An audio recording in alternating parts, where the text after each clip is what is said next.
Hello everyone. आज के video में हम स्पाइनल कॉर्ड के बारे में बात करेंगे, जहां पे मैं आपको स्पाइनल कॉर्ड की एनाटॉमी फिजियोलॉजी डिटेल में एक्सप्लेन करूंगी। तो चलिए वीडियो को स्टार्ट करते हैं। स्पाइनल कॉर्ड की एनाटॉमी के बारे में बात करें तो स्पाइनल कॉर्ड जो है वो हमारा सेंट्रल नर्वस सिस्टम का पार्ट है, और जो अदर पार्ट है वो है हमारा ब्रेन। तो ब्रेन और स्पाइनल कॉर्ड दोनों मिलकर क्या बना रहे हैं? Central nervous system. यहाँ पे इमेज में देखिए, स्पाइनल कॉर्ड जो है वो सेवरल सेगमेंट्स में डिवाइडेड होता है। सर्वाइकल जो कि C1 to C7 होता है, thoracic T1 to T12, lumbar L1 to L5 and sacral which is S1 to S5 and coccygeal. ठीक है, अब बात करते हैं कि स्पाइनल कॉर्ड सिचुएटेड कहाँ रहता है और एक्सटेंट क्या है, कहाँ से स्टार्ट हो रहा है, कहाँ पे ख़त्म हो रहा है। तो स्पाइनल कॉर्ड जो है वो हमारे वर्टिबल कॉलम में लूजली सिचुएटेड होता है, और ये स्टार्ट होता है फ्रॉम फोरम एंड मैग्नम, और ख़त्म कहाँ पे होता है? Lower border of the approx first lumbar vertebra below. Approx इसलिए लगाया गया है क्योंकि ये किसी किसी में फर्स्ट लंबर वर्टिब्रा के लोअर बॉर्डर पे खत्म हो सकता है, किसी इंडिविजुअल में ये सेकेंड पे भी खत्म हो सकता है। That's why always use approx. ठीक है, क्योंकि फिक्स नहीं रहता। कवरिंग की बात करें, जैसे ब्रेन में कवरिंग होती है मेम्ब्रेना शीथ की, जिसको हम मेनिंजेस बोलते हैं, सेम हमारे स्पाइनल कॉर्ड को भी कवरिंग प्रोवाइड किया गया है। कवरिंग क्यों जरूरी है? Because it provide protection. Now shape length of spinal cord. अब जो स्पाइनल कॉर्ड जो होता है उसका शेप जो होता है वो सिलेंड्रिकल होता है, और लेंथ की बात करें तो मेल्स में 45 सेंटीमीटर अप्रॉक्स लेंथ रहती है स्पाइनल कॉर्ड की, एंड फीमेल्स में 43 centimetre. Enlargement of spinal cord. Enlargement होती है दो स्पिंडल शेप की, cervical enlargement and lumbar. Cervical क्या करवाएगी? अपर एक्सट्रीमिटी को सप्लाई करेगी, और जो लंबर इनलार्जमेंट होगी वो लोअर एक्सट्रीमिटीज को सप्लाई करेगी। कॉनस मेडुलरिस। अब ये क्या होता है? कोनस मेडुलरिस जो होती है, हमने जो अभी लंबर और सर्वाइकल इनलार्जमेंट की बात की है, जो लंबर इनलार्जमेंट है जस्ट उसके नीचे स्पाइनल कॉर्ड जो होता है वो जल्दी से नैरो हो जाता है। ठीक है, और कोन शेप ले लेता है। ये डिस्टल पार्ट होता है स्पाइनल कॉर्ड का, मतलब स्पाइनल कॉर्ड जो होता है उसका आखिरी भाग जो कि कोन का शेप ले लेता है, जिसकी वजह से इसका नाम आया है कोनस मेडुलरिस। ठीक है, तो ये distal terminal end of spinal cord होता है। फाइलम टर्मिनल की बात करें तो ये सिलेंडर नॉन नर्वस फिलामेंट होता है। ठीक है, और ये कोनस मेडुलरिस से स्टार्ट होता है डाउनवर्ड, और कहाँ खत्म होता है? Approx second sacral vertebrae. Cauda equina. अब जो क्वाडा इक्वाइना है वो लैटिन टर्म वर्ड है। क्वाडा इक्वाइना मतलब होता है हॉर्स टेल। इसका जो अपीयरेंस है वो हॉर्स के टेल जैसा दिख रहा था, इसलिए इसका नाम क्वाडा इक्वाइना रखा गया लैटिन में। ठीक है, ये बंडल होता है लंबोसेक्रल स्पाइनल नर्व रूट का, जो एक्सटेंड होता है कॉनस मेडुलरिस से distal to filum terminale. Now spinal nerves. अब स्पाइनल नर्व्स जो होती है वो हमारी किस टाइप की नर्व है? तो स्पाइनल नर्व जो होती है वो हमारी मिक्स्ड नर्व है, मतलब इसमें हमारा दोनों रहेगा, मोटर भी और सेंसरी फाइबर्स भी, जो इन्फॉर्मेशन को कैरी करेंगे between the spinal cord and specific region of body. 31 pairs होते हैं स्पाइनल नर्व्स के। इस फिगर को मैं अभी आपको एक्सप्लेन करूंगी। Spinal nerve root. अब देखो, ये स्पाइनल कॉर्ड जो है उसका ये डाइसेक्शन वाला पार्ट है। अब स्पाइनल कॉर्ड नर्व रूट की बात करें, दो नर्व रूट होते हैं हमारे पास, पोस्टीरियर और डॉर्सल रूट, एंटीरियर और वेंट्रल रूट। अब ये जो पोस्टीरियर और डॉर्सल रूट होता है ना, अब ये जो पोस्टीरियर रूट है स्पाइनल कॉर्ड का, ये कहाँ से बनता है? ये बनता है एफरेंट सेंसरी नर्व फाइबर से।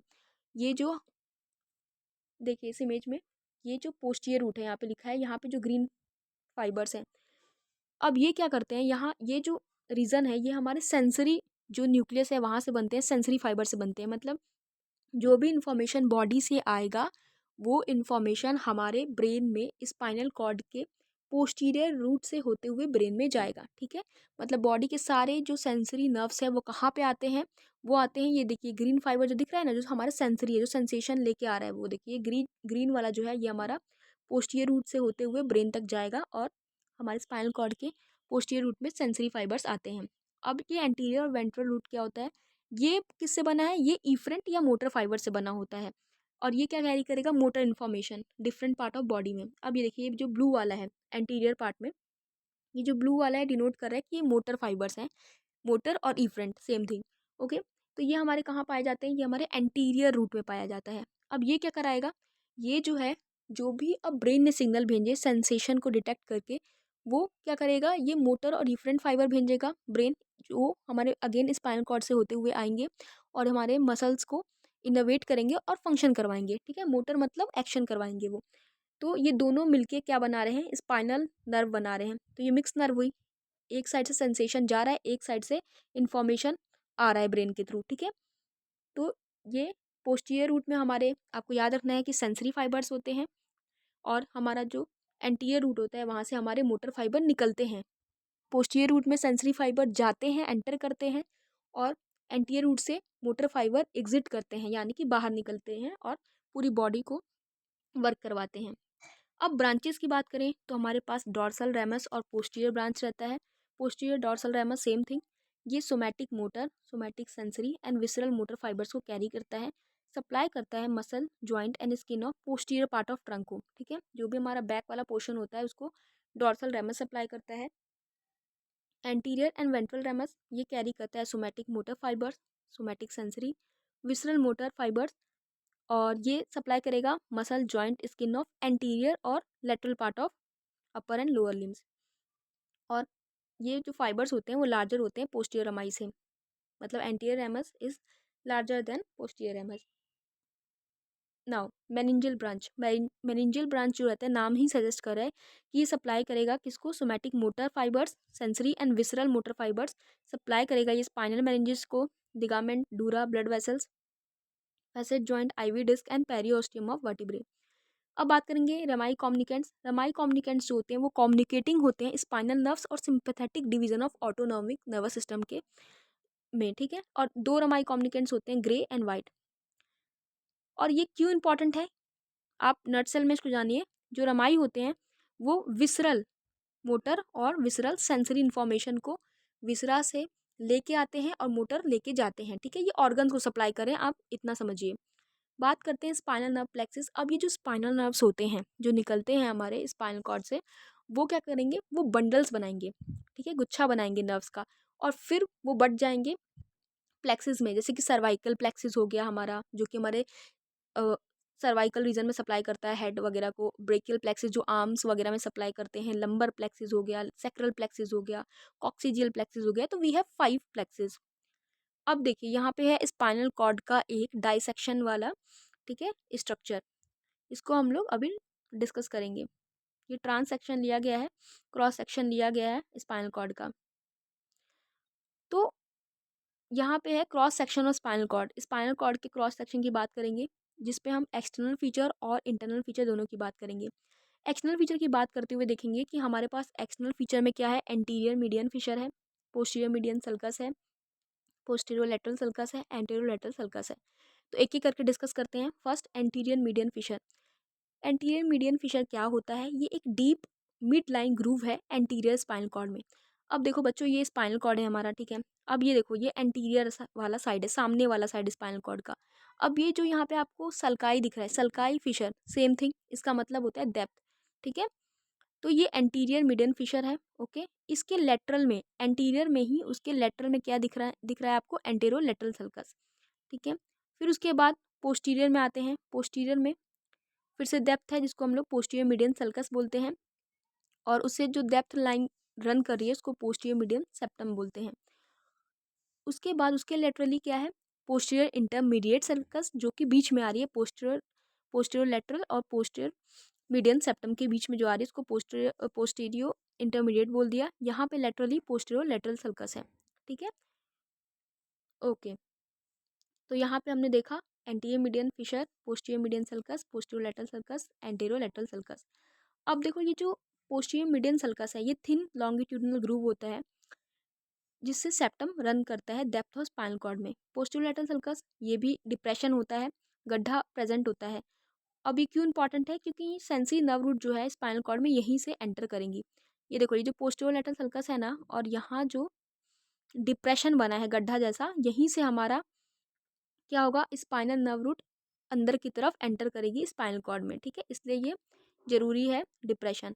और ये जैसे कि ये एंटेरोलेटरल सर्कस में भी आप देख पा रहे होगे, यहाँ पे डिप्रेशन बना है। तो यहाँ से क्या होता है, मोटर जो हमारे फाइबर्स होते हैं वो यहाँ से एग्जिट करते हैं, ठीक है। ये एग्जिट का और एंट्री का कॉन्सेप्ट याद रखना है। सेंसरी फाइबर्स क्या कर रहे हैं, एंट्री कर रहे हैं, और जो मोटर फाइबर्स है वो एग्जिट ले रहे हैं, ठीक है। उसके बाद देखते हैं इंटरनल फीचर्स को। इंटरनल फीचर्स में ग्रे मैटर, वाइट मैटर और सेंट्रल कैनाल होता है। अब वाइट मैटर क्या होता है, वाइट मैटर जो है वो माइलिन शीथ कंटेनिंग रीजन है जो कि एक्सॉन से बना है, जो हमारा ट्रैक्ट्स भी बनाते हैं हमारे सेंट्रल नर्वस सिस्टम का। ये कैरी करते हैं इन्फॉर्मेशन को between the different region and structure in central nervous system. ये डिवाइडेड होते हैं फिन्यूक्लस में, एंटीरियर फिन्यूक्लस, पोस्टीरियर फिन्यूक्लस और लेटरल फिन्यूक्लस। Let's see. अब देखो, स्पाइनल कॉर्ड जो है उसका जो आउटर एरिया आपको दिख रहा है वो वाइट कलर का है, मतलब उसको क्या बोला हमने, वाइट मैटर। अब ये वाइट क्यों है? क्योंकि इसमें जो है माइलिनेशन प्रेजेंट होता है, एक्सॉन्स जो रहते हैं उसके वजह से इसका अपीयरेंस वाइट है। अब ये डिवाइडेड होता है एरियाज में, ठीक है, एंटीरियर वाइट फिन्यूक्लस में, पोस्टीरियर वाइट फिन्यूक्लस में और लेटरल वाइट फिन्यूक्लस में, ठीक है। अब ये जो वाइट आपको दिख रहा है एरिया, अब ये क्यों इंपॉर्टेंट होता है? ये इसलिए इंपॉर्टेंट होता है क्योंकि यहाँ से हमारे ट्रैक्ट्स जो हैं वो निकलते हैं, ठीक है। जो वाइट मैटर है वहाँ से हमारे ट्रैक्ट्स निकलते हैं और इन्फॉर्मेशन को कैरी करते हैं between different region and structure in central nervous system. अब एंटीरियर फिन्यूक्लस क्या होता है? ये वाइट मैटर का वो एरिया होता है जो एंटीरियर मीडियन सल्कस और एंटेरो लेटरल सल्कस के बीच में होता है। देखो यहाँ पे ये हो गया हमारा एंटीरियर मीडियन फिशर और ये हो गया एंटेरो लेटरल सल्कस। अब इन दोनों के बीच में जो एरिया होगा इसको क्या बोलेंगे? यहाँ पे देखिए, यहाँ पे शो किया है, इसको बोलेंगे एंटीरियर वाइट फिन्यूक्लस।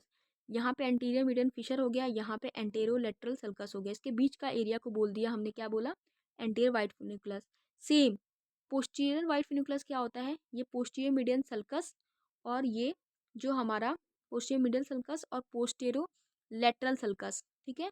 तो इन दोनों के बीच में जो एरिया है उसको हमने क्या बोल दिया? Posterior white funiculus. अब लेटरल वाइट फिन्यूक्लस रह गया है। अब ये जो पोस्टेरो लेटरल सल्कस है और यहाँ पे एंटेरो लेटरल सल्कस है, अब इन दोनों के बीच के जो एरिया होगा उसको हमने बोल दिया लेटरल वाइट फिन्यूक्लस।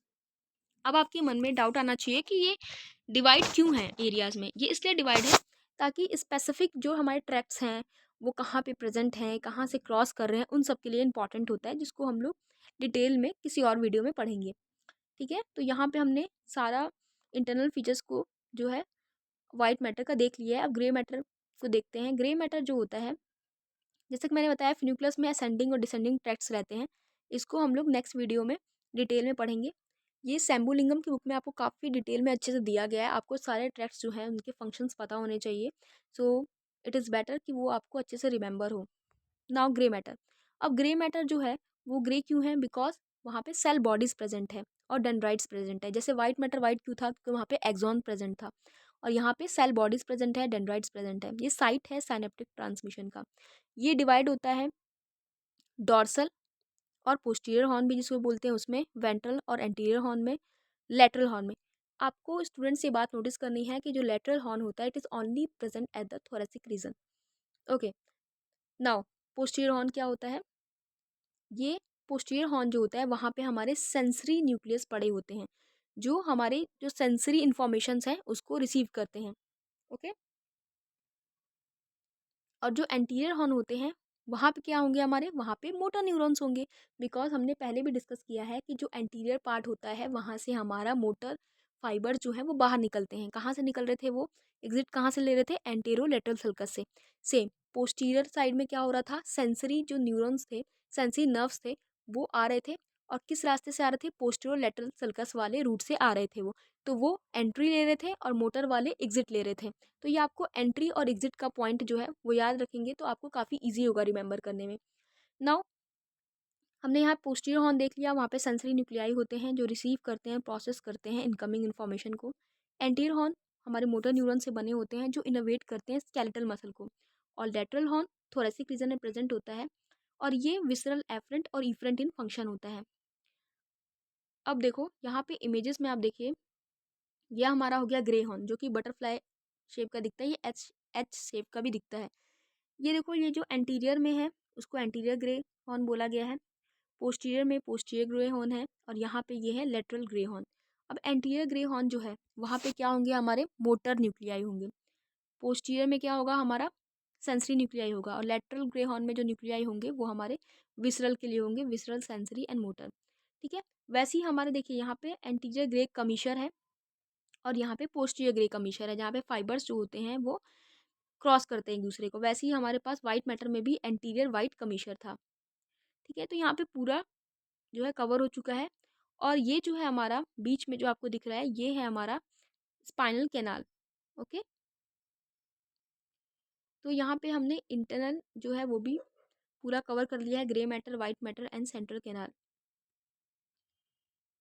ओके, सो हमारे पास 31 पेयर्स ऑफ स्पाइनल नर्व्स होते हैं।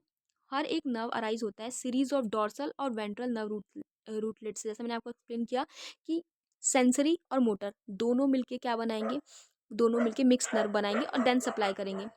और ये जो रूटलेट्स होते हैं यूनाइट होते हैं इन और near the intervertebral foramen to form the spinal nerve. ठीक है, अब देखो बच्चों, यहाँ पे हम लोग बात करते हैं, ये देखो न्यूक्लियस की, मैं आपको यहाँ दिखा रही हूँ। ये देखो, ये जो पोस्टीरियर पार्ट है उसमें क्या है हमारे पास, मार्जिनल न्यूक्लियस है, सबसेंसिया जिलोटिनोसा ऑफ रोनाल्डो है, चीफ सेंसरी न्यूक्लियस है, क्लार्क्स न्यूक्लियस है, लेटरल में इंट्रोमीडियो लेटरल न्यूक्लियस है, एंटीरियर में रेंशो सेल्स हैं, alpha motor neurons and gamma motor neurons हैं, एंड इंटर न्यूट्रियल न्यूरॉन्स हैं। यहाँ पे वही दिया है कि एंटीरियर वेंट्रल हॉल में अल्फा न्यूक्लियस होता है, gamma nucleus, Renshaw nucleus, lateral horn में हमारा intermediolateral nucleus, posterior horn में marginal सबसेंसिया जिलोटिनोसा, chief sensory nucleus, dorsal nucleus of Clarke. अब ट्रैक्ट्स इन स्पाइनल कॉर्ड की बात करें तो हमारे पास शॉर्ट ट्रैक्ट्स होते हैं और लॉन्ग ट्रैक्ट्स होते हैं। इंपॉर्टेंट अभी लॉन्ग ट्रैक्ट्स है हमारे लिए, जिसमें हमारे ascending tracts and descending tracts को इनको सब डिवाइड किया है। अब बात करेंगे कि डिसफंक्शन ऑफ स्पाइनल कॉर्ड क्या होता है। अब देखो, डिसफंक्शन ऑफ स्पाइनल कॉर्ड पढ़ना बहुत ज़रूरी है। ये बात कर रहा है स्पाइनल कॉर्ड इंजरी के बारे में। ठीक है, तो यहाँ पे हम लोग क्या देख रहे हैं, स्पाइनल कॉर्ड। सो स्पाइनल कॉर्ड जो इंजरी है वो 3 टाइप की हो सकती है। कंप्लीट ट्रांसेक्शन, यानी कि स्पाइनल कॉर्ड जो है वो कम्प्लीटली बीच से कट हो चुका है, जिसकी वजह से जो हमारे कनेक्शंस हैं वो ब्रेन से बिल्कुल कट चुके हैं। फिर होता है इनकम्प्लीट ट्रांसेक्शन, यानी कि स्पाइनल कॉर्ड कटा तो है बट वो थोड़ा बहुत जो है वो बचा है हिस्सा, पूरी तरीके से वो कट डाउन नहीं हुआ है। और हेमी सेक्शन क्या होता है, हेमी सेक्शन होता है कि लेटरल हाफ जो है वो कटा है, इसको ब्राउन सीक्वर्ट सिंड्रोम भी कहते हैं। कंप्लीट ट्रांसेक्शन की बात करें तो कंप्लीट ट्रांसेक्शन जो है ये बुलेट इंजरी की वजह से होता है, एक्सीडेंट की वजह से होता है, और स्पाइनल कॉर्ड जो होता है वो पूरी तरीके से कम्प्लीटली ट्रांसेक्शन हो गया रहता है। इसकी वजह से इमीडिएट लॉस होता है सेंसेशन का, वॉलेंट्री मूवमेंट का, below the level of legion. अब बात करेंगे स्टेजेस का। ठीक है, स्टेजेस में स्टेजेस ऑफ स्पाइनल शॉक, जैसे ही मतलब स्पाइनल कॉर्ड इंजरी होगी तो स्पाइनल शॉक लगेगा पेशेंट को। फिर स्टेज आएगा रिफ्लेक्स एक्टिविटी का, देन स्टेज आएगा रिफ्लेक्स फेलियर का। इनकम्प्लीट ट्रांसेक्शन की बात करें, इस टाइप की इंजरी में स्पाइनल कॉर्ड जो है उसमें कंप्लीट डिवीजन नहीं होता है, कुछ कुछ जो सेंसेशंस होते हैं, मोटर्स होते हैं, फाइबर्स बचे रहते हैं, पूरे तरीके से कंप्लीटली जो है स्पाइनल कॉर्ड आपका कट डाउन नहीं होता है। ठीक है, मतलब कुछ जो आप ऐसा समझ सकते हैं कि कुछ जो कनेक्शन है ब्रेन के साथ वो स्पाइनल कॉर्ड का अभी भी बचा रहता है। इसकी भी स्टेजेस सेम होंगी। इंजरी होने के बाद सबसे पहले पेशेंट को स्टेज ऑफ स्पाइनल शॉक होगा, फिर रिफ्लेक्स एक्टिविटी वाला स्टेज होगा, then stage of reflex failure होगा। नाउ हेमी सेक्शन, जिसको ब्राउन सीक्वेट सिंड्रोम भी बोला गया है, इसमें लीजन जो है वो इन्वॉल्व करता है वन लेटरल हाफ। ये होता है क्योंकि इंजरी होती है ड्यूरिंग द एक्सीडेंट।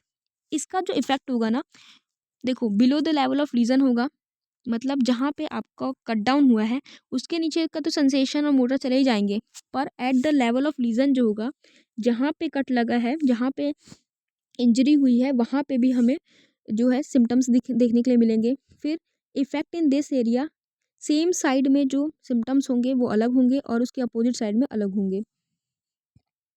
फिर चेंजेस होगा सेंसरी एंड मोटर फंक्शंस में भी हमें चेंजेस देखने के लिए मिलेंगे। It is very important. अब थोड़ा बात कर लेते हैं यूएमएन और एलएमएन की, अपर मोटर न्यूरॉन और लोअर मोटर न्यूरॉन।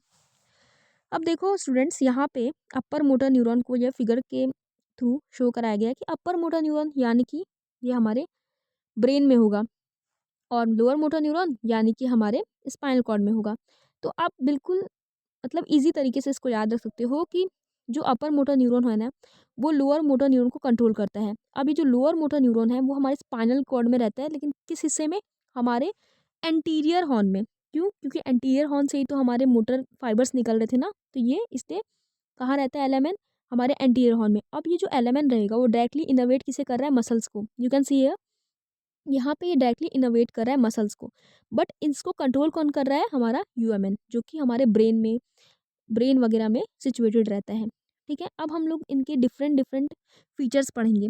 ठीक है, लीजन हुआ तो क्या डिफरेंट फीचर, ये बहुत इंपॉर्टेंट है क्योंकि यूएमएन और एलएमएन में काफ़ी ज़्यादा डिफरेंस पूछे जाते हैं। फीचर्स की बात करते हैं। साइट ऑफ लीजन, यूएमएन कहाँ रहता है? ठीक है, कॉर्टेक्स में, internal capsule, corticospinal tract above anterior horn. LMN, anterior horn cells, peripheral nerve, neuromuscular junction. अगर यूएमएन की लीजन हुई तो टोन क्या होगा आपका? बढ़ेगा, मतलब स्पासिसिटी देखने के लिए मिलेगी। और अगर एलेमेन की लीजन हुई तो आपको टोन कम देखने के लिए मिलेगा, यानी कि फ्लैसिडिटी जो है वो देखने को मिलेगी। रिफ्लेक्सेस में क्या चेंज होंगे? यूएमएन में आपके रिफ्लेक्सेस एक्साग्रेटेड, यानी कि रिफ्लेक्स जो है वो हाइपर हो जाएगा। और अपोजिट एलेमेन में आपका रिफ्लेक्सेस जो है वो कम हो जाएगा, या तो बिल्कुल डिमिनिश्ड हो जाएगा या तो बिल्कुल ही एब्सेंट हो जाएगा। इसको ए रिफ्लेक्सिया बोलते हैं, यानी कि बिल्कुल एब्सेंट, और हाइपो रिफ्लेक्सिया यानी कि रिफ्लेक्स जो है वो कम हो गया है। बात करें प्लैंटर रिफ्लेक्स की तो बेबिंस्की साइन पॉजिटिव होता है, और एलेमेन में या तो नॉर्मल रहेगा बेबिंस्की या तो एब्सेंट रहेगा। ठीक है, वास्टिंग की बात करें तो माइल्ड होता है वास्टिंग। ठीक है, डिस्यूज एट्रोफी, और एलेमेन में ज़्यादा मसल वास्टिंग देखने के लिए मिलती है। सीवियर एट्रोफी, फेसिकुलेशंस जो हैं यूएमएन में एब्सेंट होते हैं एंड एलेमेन में प्रेजेंट होते हैं। अब बच्चों फेसिकुलेशंस के मतलब क्या होते हैं? फेसिकुलेशंस सिंपली मतलब होता है मसल ट्विचिंग। ठीक है, मसल ट्विचिंग, जो मसल ट्विचिंग होता है ना उसको फेसिकुलेशंस बोलते हैं। एलेमेन में प्रेजेंट है और यूएमएन में एब्सेंट है। तो ये कुछ डिफरेंस था हमारा यूएमएन और एलेमेन में। तो अपर मोटर न्यूरॉन, जैसे कि मैंने आपको थोड़ा बहुत फिगर में एक्सप्लेन किया है कि ये हमारे हायर सेंटर्स ऑफ ब्रेन में प्रेजेंट रहते हैं। किसको कंट्रोल कर रहे थे? ये एलेमेन को कंट्रोल करते हैं, यानी कि ये हेड है। ठीक है, ये हेड है, इन्हीं का सबसे मेन रोल है, ये कंट्रोल करते हैं एलेमेन को भी। और ये कहाँ बैठे हैं? जाके ब्रेन में बैठे हैं। यूएमएन हैव 3 टाइप्स, यानी कि मोटर न्यूरॉन इन सेरेब्रल कॉर्टेक्स, बेसल गैंग्लिया में भी होते हैं ये, ब्रेन स्टेम न्यूक्लियाई, सेरिबेलम में। और एलेमेन की बात करें तो ये एंटीरियर ग्रे हॉर्न सेल्स में होते हैं स्पाइनल कॉर्ड के, and motor neurons of cranial nerve nuclei में होते हैं। ठीक है, ये क्या बनाते हैं? कॉमन फाइनल पाथवे बनाते हैं मोटर सिस्टम का। अब स्पाइनल कॉर्ड इंजरी 2 कारणों से होती है, ट्रोमैटिक और नॉन ट्रोमैटिक। ठीक है, ट्रोमैटिक में हमारे एक्सीडेंट वाले केस होते हैं। 38% लोगों की मौत जो है वो एक्सीडेंट की वजह से स्पाइनल कॉर्ड इंजरी होती है। गिरने की वजह से 32% लोगों को स्पाइनल कॉर्ड इंजरी होती है। 14% लोगों को घरेलू हिंसा या कोई भी हिंसा की वजह से ट्रोमैटिक स्पाइनल कॉर्ड इंजरी होती है। Non traumatic 38%। काफ़ी लोगों को लगता है कि स्पाइनल कॉर्ड इंजरी जो है ना वो बस एक्सीडेंट, फॉल या वायलेंस होती है। नहीं, नॉन ट्रोमैटिक से भी होती है, जैसे कि डिसीज़ हो गया या पैथोलॉजिकल कॉज हो गया। तो यहाँ पे 2 कॉज थे। तो यहाँ पे हमने स्पाइनल कॉर्ड जो है उसको पूरी तरीके से कवर कर लिया है। डिटेल में उसकी एनाटॉमी हमने पढ़ ली है। आई होप आप सभी लोगों को बहुत अच्छे से स्पाइनल कॉर्ड समझ में आया हो। अगर आपको वीडियो पसंद आई हो तो प्लीज़ मेरे चैनल को सब्सक्राइब करें, वीडियो को लाइक करें, शेयर करें एंड कमेंट करें। Thank you so much for watching this video. I hope आपको वीडियो अच्छी लगी होगी।